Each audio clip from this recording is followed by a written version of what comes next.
At 23:48 TARS on 24th of July 1943, over the swirling red glow of Hamburg, a lone Lancaster of RAF Bomber Command crests 18,000 ft, the tailgun turret humming, the wind whistling past the flare chute. Inside the bulkhead, Flight Lieutenant Andrews watches as he pulls the lever labelled window. A thin packet of aluminium paper strips spills out behind the bomber, the strips cascading and drifting downward like silver confetti in the black night. On the radar screens of the German night fighter controllers, 5 blips become 50, become a cloud, become nothing they recognize. At that very moment, the UK intelligence log records: first full-scale window deployment, Operation Gomorrah, loss rate reduced to 12,791. Below, Berlin's Luftwaffe night fighter crews scramble. Meanwhile, across the channel in a lab at the Telecommunications research establishment, Joan Curran stares at the oscilloscope and whispers, "Now they'll think the bomber stream is coming here." What they don't know yet? This trick will redefine night warfare, but it also forces a cost decision. Will Britain expose the device and risk Germans duplicating it? The silver strips drift. The wind carries them. A new kind of battle begins. Late afternoon on 20th April 1942, Joan Curran stepped from a staff car onto the training airfield at Christchurch, Dorset. She wore a plain grey coat and high-heeled shoes, both unsuited to the metal grating and oil-stained concrete of the hangar floor. The roar of twin-engined Wellington bombers taxiing echoed through the open doors, their propellers stirring clouds of spring dust. She ascended a metal ladder to the countermeasures laboratory at the Telecommunications research establishment, blinking in the sudden brightness of overhead lamps. On the workbench lay dozens of aluminium strips, wires, foil samples, cut to different lengths. The lab assistant, a young corporal with ink-stained fingers, chatted about radar frequencies, the German Würzburg sets operating at 53 centimeters wavelength, and the Luftwaffe's night fighter threat that claimed 3.8% of bomber command sorties each month. Joan listened, adjusted her glasses, and studied the strips. She wasn't a pilot. She wasn't a gunner. She was an engineer tasked with a new and utterly strange goal: to build something that hides aircraft from radar. The squeak of boots on the workbench announced Flight Lieutenant Malcolm, his bomber crew's navigation plot open on a wooden table. He asked, "How do you stop a radar that's chasing you like a hound?" Joan replied, "By building something that makes your aircraft look like nothing, or everything at once." On the bench, a bundle of strips glinted in the lamplight. A memo from the Air Ministry sat pinned to the corkboard. "Experiment window, immediate priority, authorization granted." The camera closes in on Joan's face, determined, calculating, aware. Outside, the pilot warmed his engines. The foil waited. The fate of bombers and night fighters would pivot on strips of metal no thicker than cigarette paper. At 22:14 AJARS on 15th of June 1942, a Lancaster of 76 Squadron lifted off from RAF Scampton, England, bound for Essen in the industrial Ruhr. Flight engineer Palmer sat tense in the cavernous fuselage as the crew checked polar plot maps, target coordinates, and the new radar warning instrument installed behind the navigator's station. Outside, searchlights swept the dark like pale ghosts probing clouds. The bomber carried a special fairing under the bomb bay. A window chute, newly fitted by ground crew working through the previous night. Inside lay a small metal box labelled "Window do not open until release zone." In the front fuselage, the navigator paused over his chart and spoke into the intercom. "We're entering the Knickerbein beam now. Night fighter controller has locked us." Palmer swallowed, his mouth dry, his hands gripping the cold metal frame. Then the pilot's voice. "Release lever. Now." A rapid hiss and whoosh filled the bomb bay as bundles of aluminium strips poured from the chute, caught the slipstream and formed a shimmering cloud beneath the bomber's path. On German radar screens at Sturkred, the single bomber group appeared to swell into a formation of 12. The anti-aircraft barrage shifted coordinates, firing at phantoms. For a moment Palmer felt vertigo. The world composed of metal, sound, motion, and fear, all moving at 200 miles per hour through blackness. Back in Christchurch, Joan Curran read the log entry delivered by courier the next morning. Test drops successful. Target returns distorted by factor approximately 12 ⁻1. Searchlight confusion observed. She allowed herself a small smile, then glanced at the typed addendum clipped to the report. Fighter Command worried. If the Germans copied the trick, Britain's own night defences would be blinded. Joan closed her eyes and pressed her palm flat on the desk. The stakes were rising with every successful test. At 10:30 ARs on 3rd of July 1943, Joan Curran sat among radar operators in the control room at Eastchurch, Kent.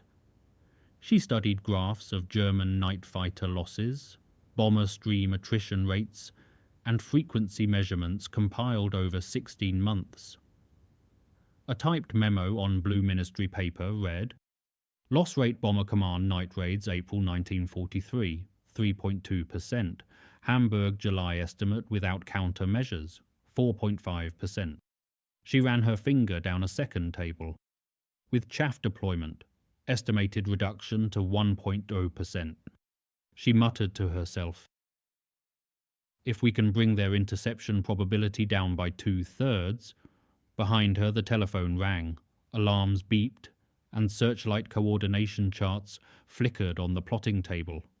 The night fighter controllers' voices cracked over the radio line, reporting that the Germans were rearranging frequencies, adapting their Würzburg and Liechtenstein sets. Joan stood and walked to the window, overlooking the hazy English Channel. On the horizon, the bomber stream would cross within 48 hours. On her desk lay a black and white photograph of a Würzburg radar dish, its parabolic reflector aimed skyward, target for confusion. She knew the journey ahead would demand more than foil strips: timing, scale, operational security, and risk. She glanced at the stack of wooden crates near the door, each stenciled, "Window bundles, handle with care." Inside were 200 bundles prepared for Operation Gomorrah, each bundle containing 2,000 strips of aluminium-backed paper cut to 27 centimeters long by 2 centimeters wide. The manufacturing had required commandeering paper mills in Scotland and metal foil plants in Manchester. The logistics officer had reported total production capacity 80,000 bundles per week if demand increases. Joan returned to her chair and wrote a single line in her notebook: "Test complete, full deployment imminent, real consequences follow." Outside, gulls cried over the channel. Inside, the war's invisible dimension awaited its proof. At 01:22 HRs on 25 of July 1943, the bomber stream of over 700 aircraft crossed the Elbe River on the approach to Hamburg. Searchlights rippled across the sky in coordinated sweeps. Flak detonations bloomed in orange bursts at 16,000 and 18,000 feet. On board Lancaster DV-819 of 76 Squadron, Pilot Officer Morgan gripped the control yoke as the bombardier counted down over the intercom. 30 seconds to bomb release zone. In the bomb bay, the window chute opened on schedule. Out went bundles of aluminium strips every 60 seconds, timed via stopwatch by the navigator. Each bundle exploded in the slipstream, strips cascading downward, filling the air with thousands of radar-reflecting surfaces. On the German radar screens at Stade and Hemmingstedt, The bomber formations seemed to balloon into phantom fleets. Returns multiplied. Tracking became impossible. The searchlights swung wildly, mistargeted. The night fighters, guided by ground-controlled interception radar, trailed ghosts and overshoots. The bomber pressed on, released its payload, and turned for home. In the control room back in England, Joan Curran watched the preliminary graphs delivered by motorcycle courier at 04:15 HRs. Hamburg. First night, losses, 12 of 791 aircraft dispatched. Her heart thudded. The victory was numerical, stark, undeniable, but brutal in its context. The city burned. Civilians flooded cellars. The night sky glowed red for miles. Physical reality collided with the technical abstraction of radar screens and loss rate percentages. She pressed her hand flat against a photograph of the Würzburg dish pinned to the corkboard. She had won a battle fought in the dark, waged with metal and mathematics. Yet within hours, a Luftwaffe bulletin arrived via intelligence intercept. Losses unacceptable. Immediate investigation required. Search for counter measures authorized. Joan exhaled slowly and turned to the window. The escalation she had anticipated was beginning. The trick worked spectacularly, but the Germans now knew something strange had entered the night sky. On the afternoon of 17th August 1943, Joan Curran crouched beside a wind tunnel rig in the experiments chamber at the Telecommunications research establishment, now relocated to the Malvern Hills.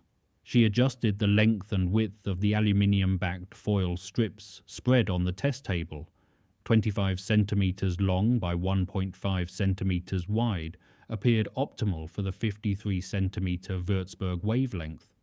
She recorded the resonance characteristics and monitored the radar return displayed on an oscilloscope. A typed technical memo documented: strips cut to approximately 1/2 wavelength of target radar system, optimum altitude of deployment 18,000 feet, descent time approximately 3½ minutes. She glanced around the room at her colleagues, male scientists in shirt sleeves, senior Air Ministry officers in uniform, all watching her work. Some raised eyebrows when she mentioned operational risk. If the Luftwaffe copy the technique, our own night defences will be blinded. Joan held her tongue and continued. She ran another test sequence, a small parcel of strips released into the slipstream of a Wellington bomber flying overhead. Radar returns spiked on the screen. She tapped her notebook. Cloud formation causes return clutter. Tracking fails within 30 seconds. Outside, storm clouds gathered over the hills. Symbolic, she thought, of what was coming. She met with the section head in his office that evening. He leaned back in his chair and said, "We must scale production to thousands of bundles per sortie. The air staff has authorized full series deployment next month." The cost was clear: more aluminium requisitioned from civilian supply, more manufacturing capacity diverted, more risk of enemy interception and duplication. Joan returned to the lab and stared at the strips on the table. They looked so simple: paper, foil, scissors, yet they represented months of calculation, testing, argumentation with skeptical commanders who feared exposing Britain's radar defences. She picked up one strip and held it to the light. It glinted silver and black. She placed it back on the table. The method was refined, but the stakes now included production logistics, operational security, and the certainty of enemy adaptation. At 21:40 HRs on 3rd of September 1943, the crew of a Mosquito night fighter from 141 Squadron sat in the cockpit at RAF West Raynham, Norfolk, scanning the AI Mach 08 radar screen mounted between the pilot and navigator positions.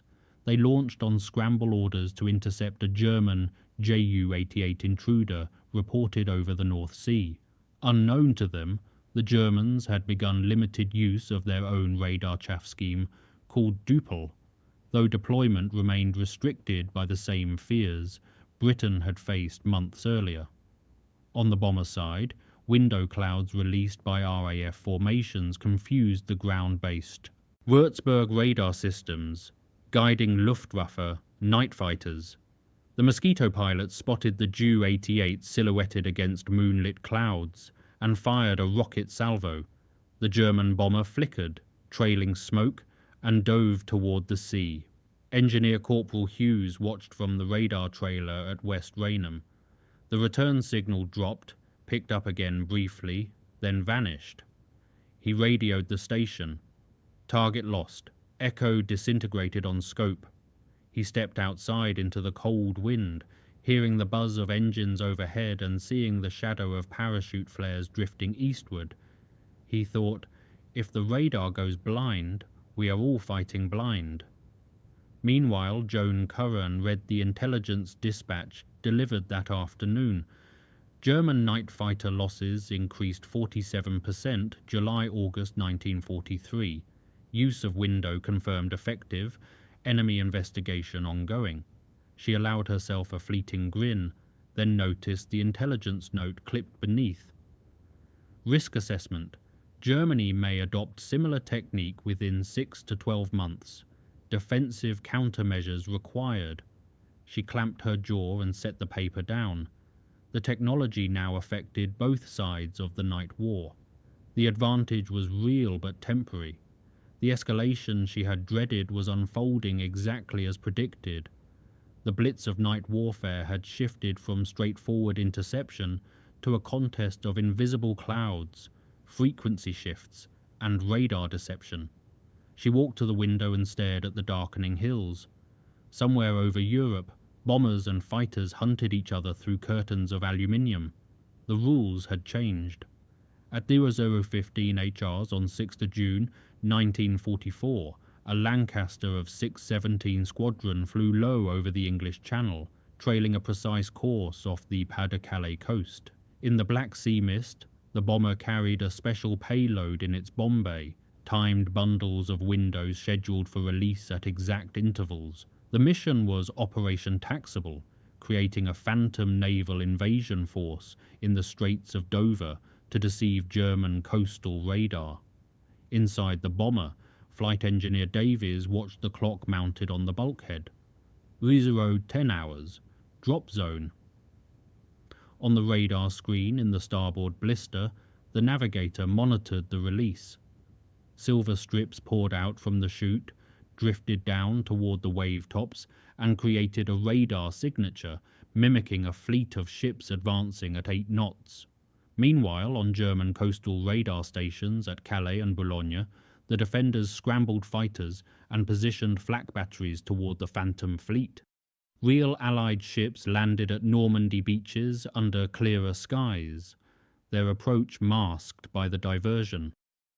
Back at the Telecommunications research establishment, Joan Curran stared at the plotted map of the operation. They believe the fleet is here. We land there. She heard distant reports over the radio, the crack of artillery from Omaha Beach, voices on the intercom coordinating naval gunfire, faint chatter from spotter aircraft. She exhaled slowly and pressed her fingers to her temple. This was the moment her invention graduated from tactical jamming to strategic deception. Window was no longer just a defensive measure to protect bombers. It was now an offensive tool to manipulate enemy perception and command decisions. The strips that fell over the channel that night were part of a choreographed illusion involving aircraft flying in oval patterns, dropping bundles every minute to simulate the radar return of a moving convoy. The precision required was extraordinary: timing, altitude, spacing, all calculated to deceive trained German radar operators. Joan closed the report folder and walked to the window.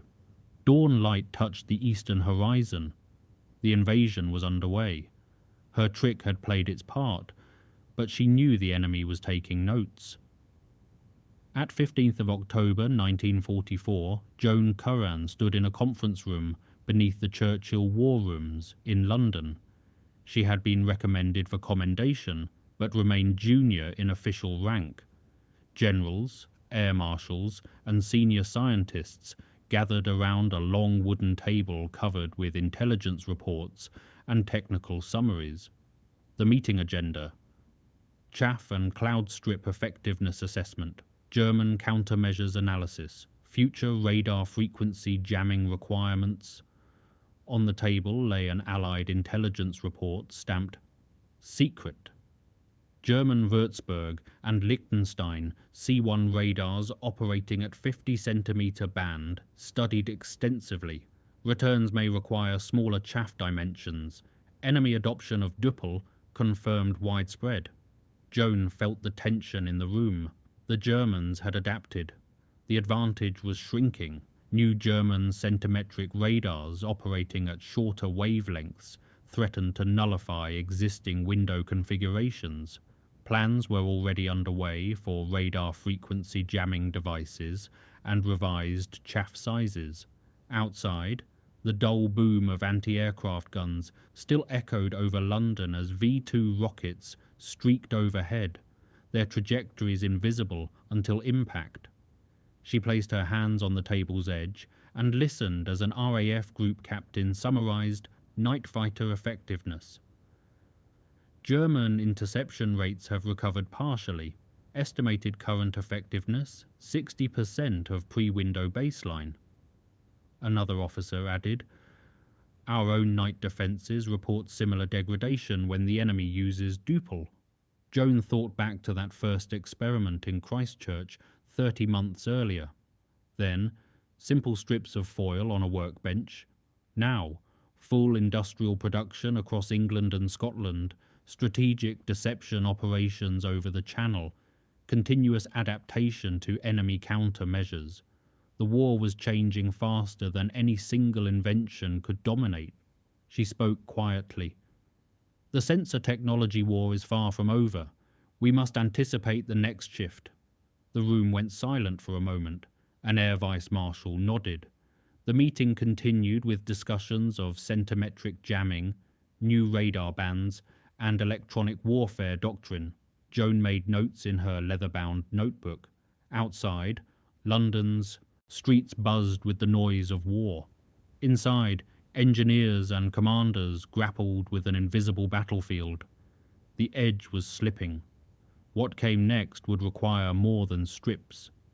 At 02:07 8 hours on 24th of December 1944, deep in the snowbound Ardennes forest of Belgium, the German night fighter Himmelbett radar network began to collapse under the weight of window saturation and electronic jamming. On one German radar station near Bastogne, the display screen filled with returns, real bombers, phantom clouds, jamming noise. Searchlights swung erratically. Fighters overshot phantom streams or failed to make contact. Back in England, Joan Curran studied the latest loss rate graphs delivered by courier. RAF night raid losses December 1944, 0.8% of sorties. German night fighter effectiveness down more than 60% from 1943 baseline. The silver strips that began over Hamburg 18 months earlier had now altered entire night campaigns. She felt the cold draft from the window. Outside, sleet hit the glass.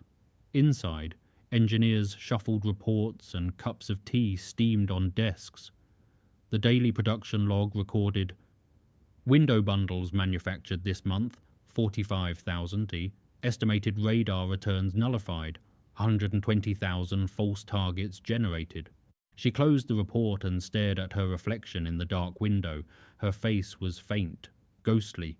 She whispered to herself, "We exposed ourselves to use this. Now we hold the night."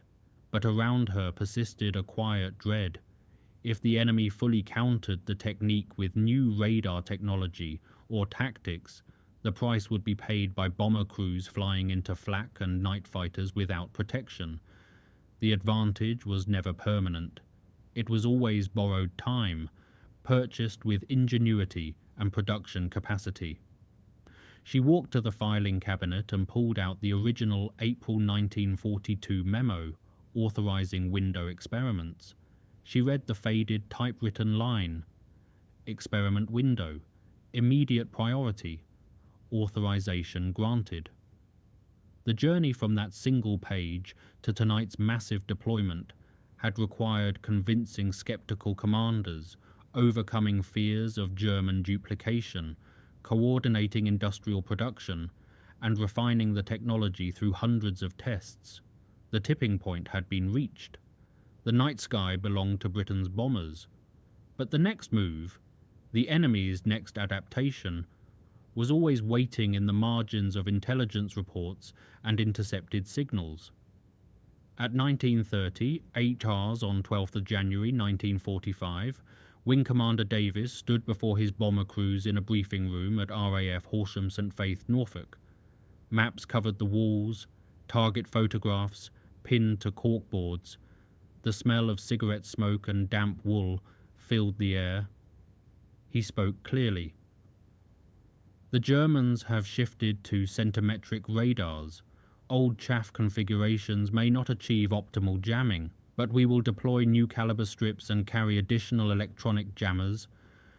On the wall behind him hung a photograph of Joan Curran, added by the station intelligence officer to acknowledge the engineers behind the technology.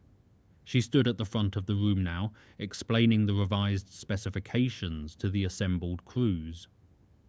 15 centimeters long for 30 centimeter wavelength radars. Bundle weight 0.9 pounds. Drop interval 45 seconds. Maintain altitude discipline. Pilots nodded, taking notes. Engineers packed wooden crates in the adjacent hangar. Loading crews worked in the cold, their breath misting, sweat freezing on their collars despite exertion. Outside, the January nights were longer, the sky thicker with flak over German cities, the sense of war's final chapter pressing down on everyone. In the bomber bay of 1 Lancaster, First Pilot Mitchell watched ground crew load the window bundles into the chute. He felt the cold metal, smelled the hydraulic fluid, heard the thrum of the twin Merlin engines warming on the hardstand. He thought of the men behind him, navigators calculating headings, gunners checking ammunition, ground crew who worked through frozen nights. He knew the trick worked, loss rates proved it, but he felt the gamble. If it failed, if the Germans had cracked the code fully, they would fly blind into concentrated defences. Joan received a coded telegram that evening. Operation Nocturne approved. Deploy revised strip dimensions UK-wide, production commencing immediately. She stood in the cold corridor outside the briefing room, exhaled slowly and watched her breath fog the air.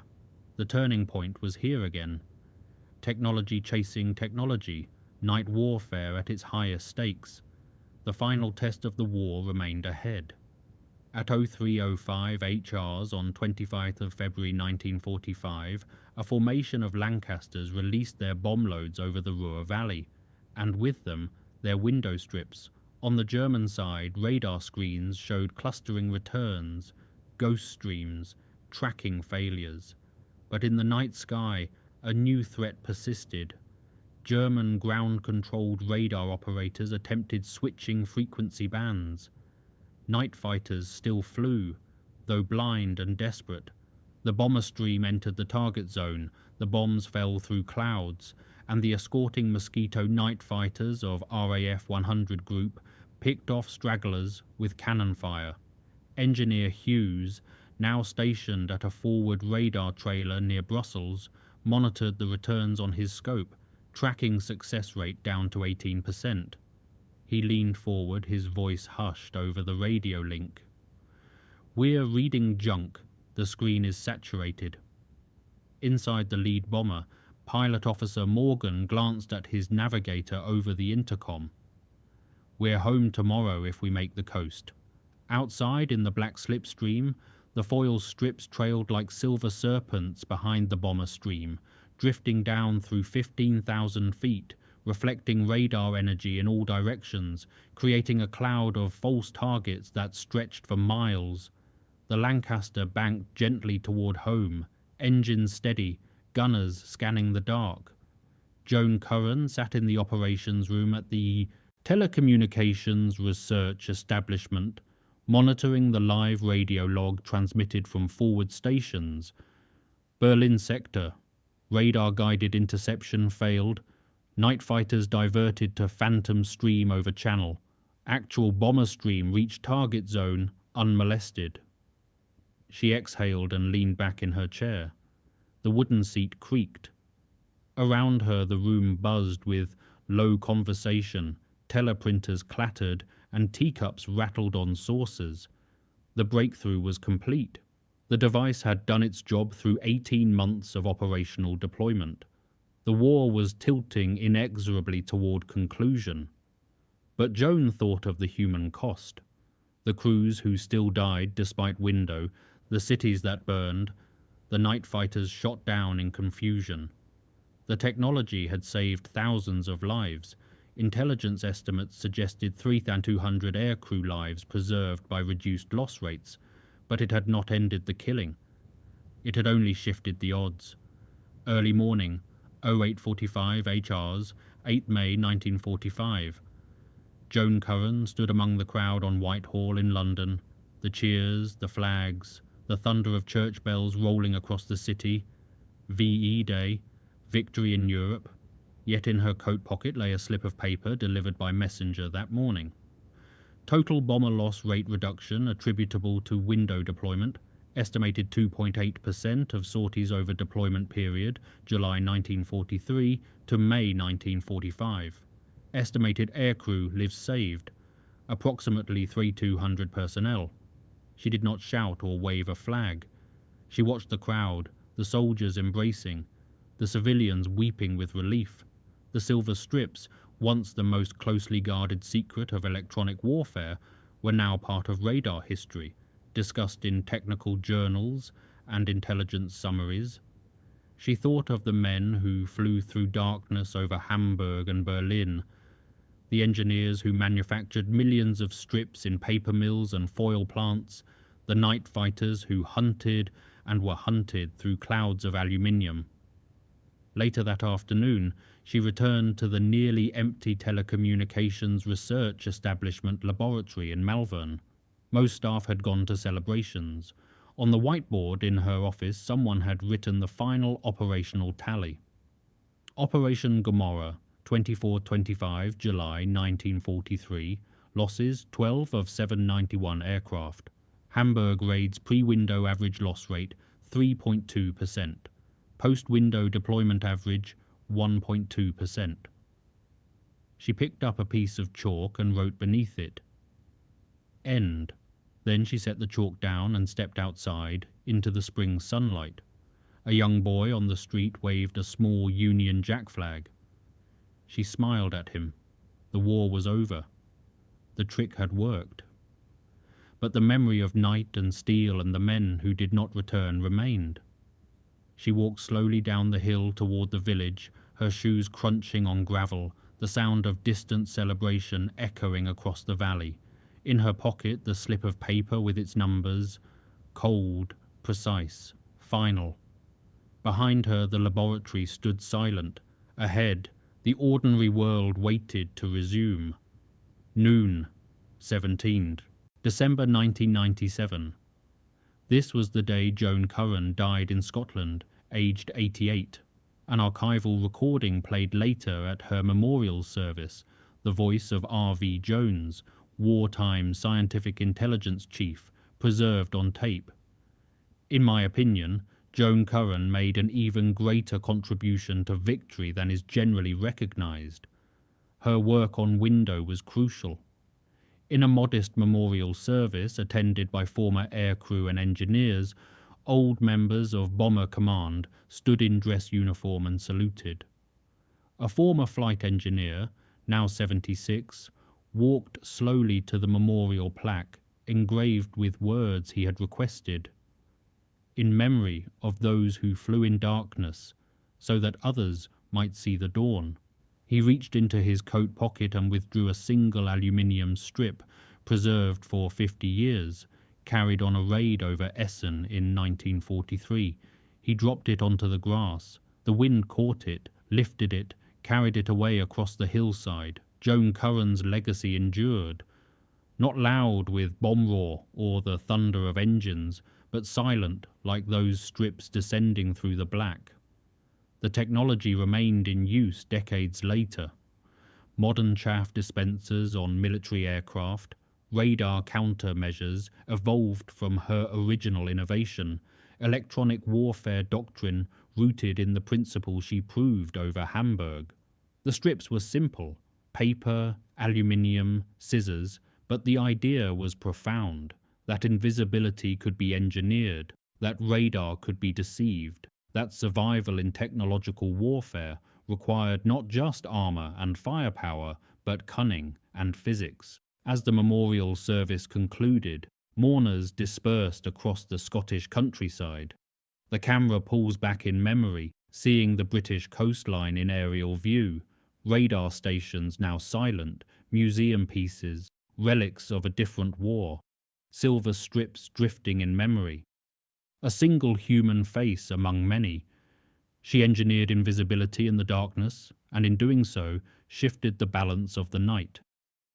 The archival record closes with a final typed line from the RAF Bomber Command operational summary, dated 25th of July 1943. Chaff deployed operationally for first time, Hamburg, effect decisive.